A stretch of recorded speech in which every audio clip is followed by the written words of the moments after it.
Hello friends and welcome to our channel. Today's video is about man gave a ride to an old lady. When he learned where she was going, he cried and didn't let her pay. But before we start, please make sure you subscribe if you haven't already, hit the notification bell and smash that like button. We really appreciate your continuous support.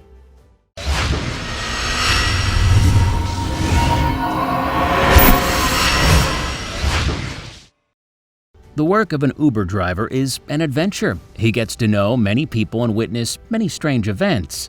Let's hear what today's hero has to say about this. He said, "For 20 years I was a taxi driver, a young man looking for passengers. I worked the night shift, and during that time I picked up all types of people. My car was practically a confession booth. They would get into my car and start telling me about their lives. Some made me laugh, others made me think, and others I even cried. But none of the stories touched me more than an old woman I picked up late at night. It's something that I could never forget in all my life."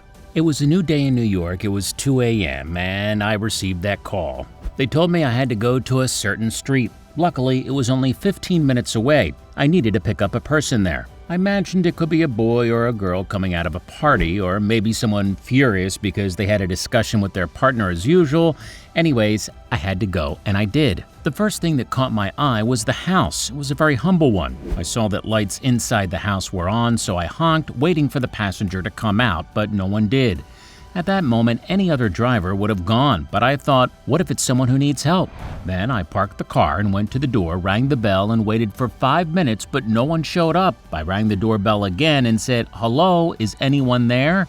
But no one gave me an answer. Well, I thought that nobody was going to come out, so I walked back to my car to keep working. But before I went into the car, I felt something extremely weird that made me go back to the house and rang the bell for a third time. It was then that I heard the voice of an old person saying, "I'm coming, sorry I'm late." I saw a woman in the window. Then she said, "Wait a minute." I heard something being dragged on the floor. Seconds later, the door was open. In front of me, there was an almost 90 years old woman. She had a very elegant dress and hat. She was dressed like those ladies from old movies. There was a pretty large suitcase next to her. That's what she was dragging. She said, "Young man, could you please help me with my suitcase?" "Of course, madam," I replied. I went inside the house quickly to help her. Once inside, I noticed that the objects were covered by a blanket. There weren't any clocks or frames on the wall. It seemed like nobody was living there. There was a cardboard box that had my memories written on it.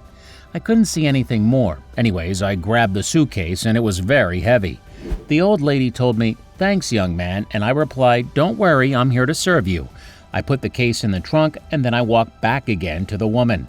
Before she closed the door, she took a nostalgic look inside the house. I took her arm to support her. She walked very slowly and said, "You are very nice." I replied, "It's my job. I just want to take care of you and treat you the same way I would want my mother to be treated." When she was inside the car, she took a little paper out of her pocket and said, "This is the address I want to go to. It would be nice if you can go through the center of the city." I said, "Madam, I think that would take us longer." She replied, "I don't care. I'm not in a hurry. I'm on my way to a nursing home and I can wait. I just want to go through the center of the city, please." I said, "Of course, madam. We can go." I looked at her through the mirror. She was crying. She then whispered, "I don't have any family. The doctor said I should go there. He said I don't have much time left." At that moment, I didn't know what to say. I just reached out to turn off the clock. I didn't want any money from her. I asked her, "Madam, where would you like to go exactly?" During the next 2 hours, we toured the city. She showed me the building where she worked when she was young. She went through a neighborhood where she lived with her husband. Then she asked me to go to a building which was a dancing place. She looked at those places through the window without saying a word. When the sun began to rise, she said, "I'm tired. Can we go, please?" Once we got to the address, we looked at a building similar to a small hospital. Workers approached us as soon as we arrived. They behaved courteously, watching every move the old woman made. It was obvious that they were expecting her. I opened the trunk and carried the suitcase to the door. The old woman was sitting on a wheelchair now. "How much is it?" she said, and grabbed her purse. "Nothing," I said. "But you have to earn something," she replied. I told her, "There's other passengers for that, madam." Without even realizing it, I hugged her. She hugged me back and said, "You gave an old woman a little bit of joy. Thank you." I said goodbye and started walking to my car. When I heard the door closing, it was the sound of the closing of a life. For the remaining hours of the day, I didn't pick anyone else up. I drove, lost in my thoughts. I couldn't speak for the rest of the day. I thought, what if the woman had gotten an angry driver or an impatient one who just wanted to finish their shift? What if I didn't ring the bell for the third time? What if I simply walked away without waiting for her? What if I was in a bad mood and didn't want to start a conversation with her? How many moments like this I missed or couldn't comprehend? Big moments often surprise us, sometimes in the most unexpected situations. When that woman hugged me and said that I brought her a moment of joy, I think they put me in the right place at the right time for the sole purpose of giving her that last trip. I think that was the most important thing I did in all my life. Wise men say that the things they don't think about are the most important. One day we'll stop caring and we'll value the little things in life.